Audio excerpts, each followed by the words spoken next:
Nah, wis siap iku. Direkod. Sudah direkod.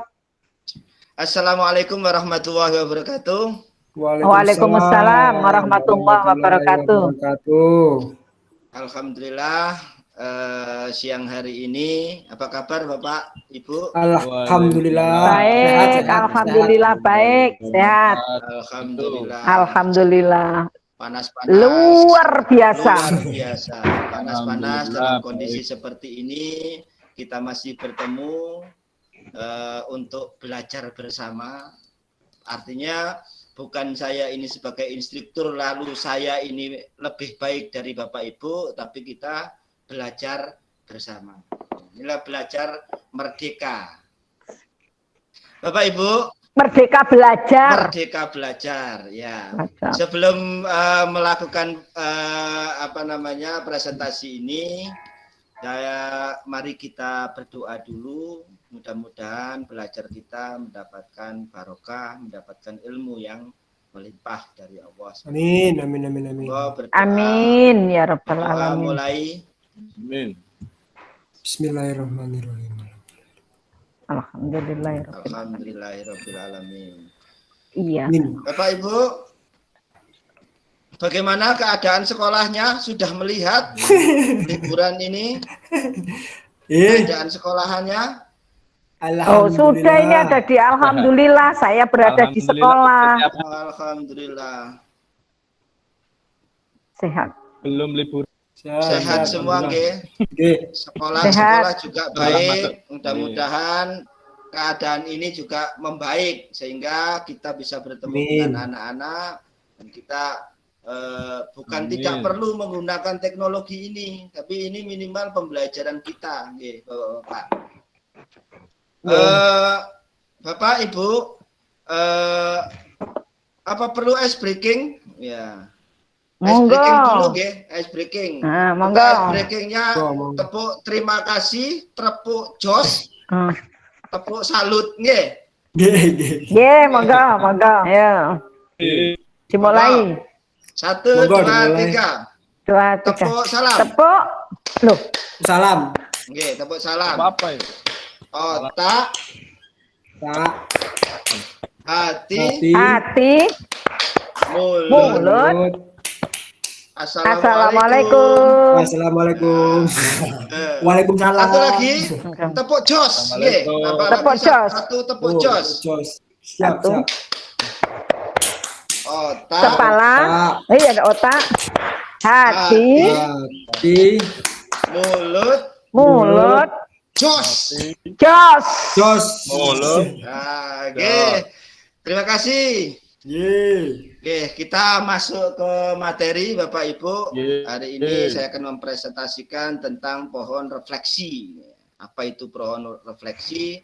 Nanti akan saya presentasikan lewat PowerPoint yang akan saya sharekan. Tapi sebelumnya, Bapak Ibu, pembelajaran hari ini kita dikenalkan dengan pembelajaran metode baru. Mungkin belum pernah kita lakukan. Izin share nggih, Bapak Ibu. Monggo. Oke.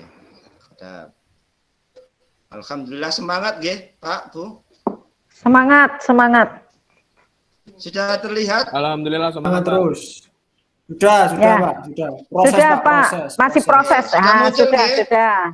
Kita belajar tentang paradigma baru dalam menyusun kerangka dasar kurikulum, struktur kurikulum. Jadi metode belajar kita, pencapaian utamanya adalah profil pelajar Pancasila.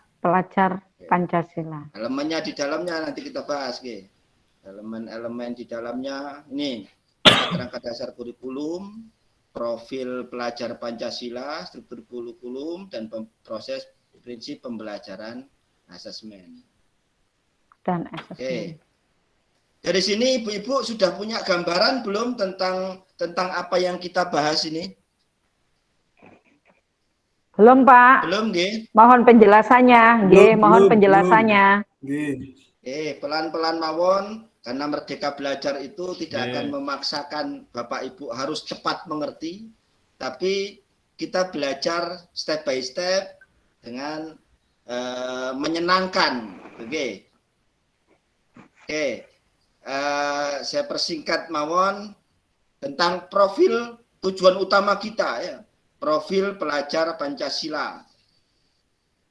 Itu peserta dapat menjelaskan apa yang dimaksud dengan profil pelajar Pancasila. Tujuan utamanya itu paling utama. Jadi kita jadikan pelajar ini bukan hanya sebagai objek dari pendidikan, tapi merekalah yang melakukan pembelajaran juga, pendidikan juga, dipelajari juga, dan lain sebagainya. Yang aktif adalah anak-anak, bukan kita. Oke, langsung ke saya share langsung ke ini saja. Sebentar. Nah, pohon refleksi kurikulum sekolah penggerak. Oke. Belajar kita kemarin yang dulu dengan KTSP, K13 yang sudah merepresentasikan sebenarnya belajar merdeka, tapi kita sekarang ini kita lengkapi dengan betul-betul belajar merdeka belajar. Kalau dulu mungkin saya perlu bertanya dulu ya, sebelum ini. Kalau setelah belajar tentang kurikulum sekolah penggerak ini, bagaimana Bapak Ibu pemikiran yang didapatkan? Apa yang sudah didapatkan? Monggo Bu Ya, Pak. Mungkin dengan belajar kurikulum sekolah penggerak ini. Dengan pembelajaran kurikulum sekolah penggerak ini dituntut memang seorang guru harus pertama memang meningkatkan kualitas sumber daya manusianya, karena tuntutan zaman yang sekarang ini, di era yang sekarang ini, di era percepatan, era digitalisasi, maka sebagai seorang guru memang tidak boleh berhenti, harus mengikuti perubahan perkembangan zaman. Saya kira gitu Pak G.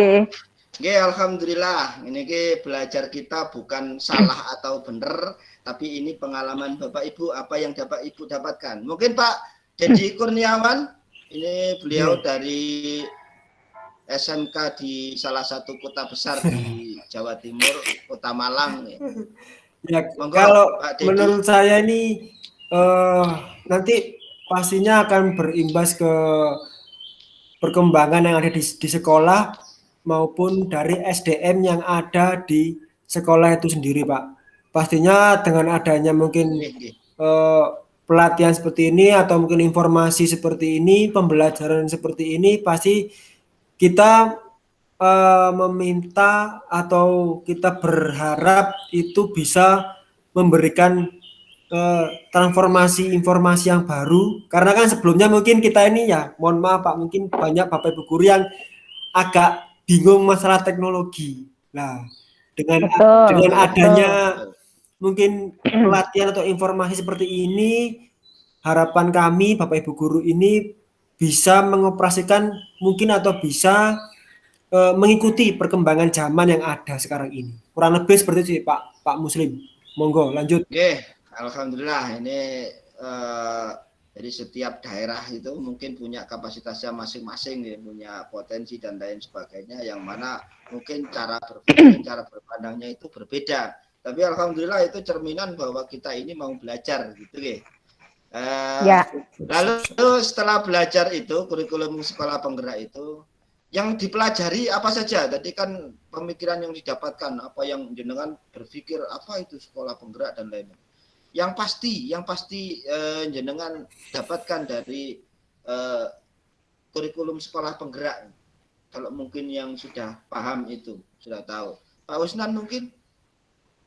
Sekolah penggerak kalau menurut saya di sini istilahnya kan sama halnya dengan sekolah percontohan. Jadi guru dituntut harus minimal bisa mengoperasikan komputer. Seperti itu, karena nggak di sekolahan mana, jadi di sekolah saya aja masih banyak guru-guru yang mengerjakan rapot itu aja kadang-kadang masih bingung. Ya, Betul. jadi masih bingung contohnya terutama untuk membuat kayak e-raport. Ya, jadi e-raport itu kalau guru tidak bisa mengoperasikan komputer, otomatis guru akan ketinggalan. Ngoten, Pak. Alhamdulillah. Sebelum saya menjelaskan, ini alhamdulillah sudah punya ada beberapa bahasanya komunikasi dua arah dari kita untuk berdiskusi atau minimal kita saling mengetahui dulu. Ini bentuk pembelajaran Merdeka Belajar itu. Sebelum saya masuk ke materi, terakhir kalau kenal dengan kurikulum sekolah penggerak ini, hal apa yang ditinggalkan, pembelajaran bagaimana atau apapun itu, monggo mungkin ya, ada yang pembelajaran yang dimonopoli oleh seorang pengajar, artinya hanya satu arah, siswa mendengarkan. Ya, itu yang tidak boleh. Metode ceramah. Pembelajaran ceramah KTSP. Kayak Gus Bahak itu nanti. Ngatat nggih. Mungkin yang lain apalagi yang perlu ditinggalkan kalau kenal dengan sekolah penggerak ini. Kita sudah tahu sekolah penggerak. Yang pertama metode ceramah, terus yang kedua yaitu adalah biasanya guru seringkali masuk langsung ngasih tugas gitu, Pak. Wah, ini metode zaman jahiliyah mungkin, Pak. Jadi gurune ngekei tugas, gurune metu ning kantor. Gitu ya.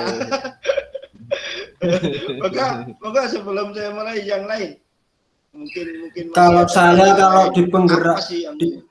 di penggerak ini mungkin yang harus kita tinggalkan itu apa Pak ya, dari SDM yang mungkin punya rasa, kadang guru kan koyok wis ngene wis materinya gila, itu yang mungkin harus harus punya saya nih guru harus punya suatu inovasi, daya kreativitas yang baru. Nah, itu Pak kalau menurut saya. Dia ada dampak yang bagus. Alhamdulillah, siang ini kita punya pencerahan kait dengan belajar kita itu. Oke, saya izin presentasi, izin share gambar terkait dengan pohon refleksi. Apa yang kita bahas tadi, Oke. Hal-hal yang harus kita tinggalkan ketika kita belajar kurikulum sekolah penggerak. Tidak mengetahui karakter peserta didik. Artinya, sebagai guru, kita wajib kenal dengan setiap individu siswa kita. Jadi tidak boleh apatis masuk ruangan, masuk kelas, habis itu ngajar bla bla bla bla bla bla pulang bla bla bla bla pulang gitu, nggak boleh. Ini tidak mencerminkan pendidikan yang merdeka belajar itu. Lalu menyamakan karakter siswa, jadi dianggap siswa ini sama saja, si A, B, C, D dan lain sebagainya. Ini yang harus kita tinggalkan. Lalu selanjutnya kaku dalam membuat kebijakan. Jadi kalau misalnya ngajar itu di kelas misalnya A harus A gitu, sudah tidak ada kebenaran lain selain A. Gitu. Nah, ini juga harus kita tinggalkan, hal-hal yang harus kita tinggalkan. Lalu menyamakan asesmen terhadap semua siswa. Jadi ini metode lama kita, bahkan seringkali kita ini anak dianggap sama saja, entah itu bisa atau tidak, bagaimana tingkahnya dan lain sebagainya, bagaimana moodnya anak-anak ini kan kita harus tahu gitu sebenarnya. Nah, di sekolah penggerak ini kita wajib tahu itu gitu, ada asesmen ya. Atau yang terakhir ini mungkin pembelajaran yang membosankan. Wah ini mungkin ini yang membuat sekolah kita ini menjadi semacam rumah hantu buat anak-anak. Kenapa menjadi rumah hantu? Nanti berangkat dari rumah mau masuk gerbang itu, waduh, engkau ketemunya Pak Andreas maneh. ketemunya Bu Husnul pasti diseneni kingko.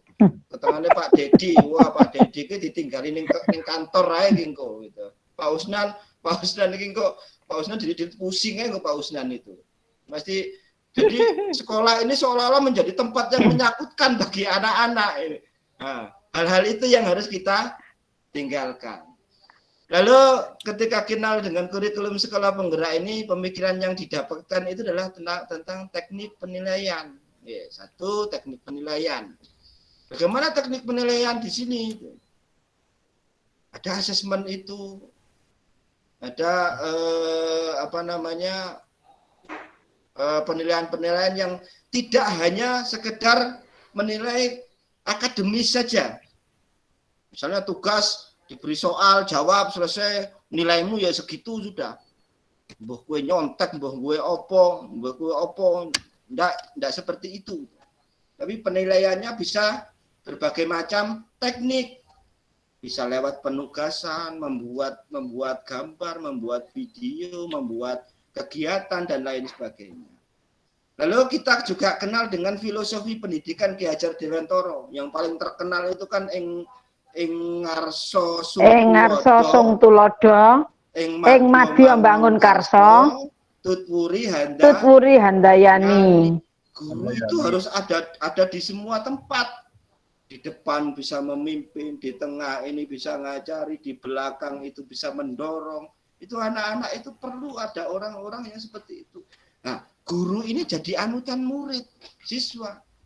Maka peran kita juga harus menjadi peran yang diidolai oleh murid, bukan dimusuhi sama muridnya. Gitu. Lalu gaya belajar siswa yang dulu konservatif, buka buku, metode, dan lain sebagainya. Kita punya metode-metode yang banyak. Lalu kerangka kurikulum jelas nanti akan berubah total. Dan yang sudah kita pelajari yaitu pendidikan yang memerdekakan. Ini yang paling utama ini. Jadi ya sebenarnya pada pembentukan karakter anak, di mana anak ini inovatif, ya, tidak hanya pinter dalam akademis, tapi dia inovatif. Dan diharapkan anak-anak itu menjadi problem solver. Gitu. Jadi bisa menyelesaikan masalahnya di sendiri, bahkan juga masalahnya orang lain. Mungkin dari paparan saya ini ada yang perlu ditanyakan Bapak Ibu? Apa sudah jelas atau mungkin masih ada sesuatu yang masih mengganjal di pikiran Bapak Ibu? Kita kasih waktu mungkin sebelum saya tutup. Karena alhamdulillah Bapak Ibu ini sudah match atau masuk ke sistem pendidikan merdeka ini, merdeka belajar ini. Sampun Bapak Ibu? Sampun Pak, sampun. Pas. Sampun pas. Alhamdulillah kalau selesai, mari kegiatan belajar kita tutup dengan membaca doa menurut agama dan keyakinannya masing-masing. Monggo berdoa mulai. Alhamdulillahirabbil alamin. Subhanakallahumma wa bihamdika asyhadu an la ilaha illa anta astaghfiruka wa atubu ilaik. Alhamdulillahirabbil alamin. Terima kasih Bapak Ibu, mudah-mudahan ini bermanfaat, mudah-mudahan ke depan kita menjadi guru yang lebih baik, tidak hanya pinter ngajari tapi pinter membimbing, juga membawa anak-anak menuju masa depan yang lebih baik. Terima kasih. Assalamualaikum warahmatullahi wabarakatuh. Waalaikumsalam warahmatullahi wabarakatuh. Hebat, luar biasa. Mantap.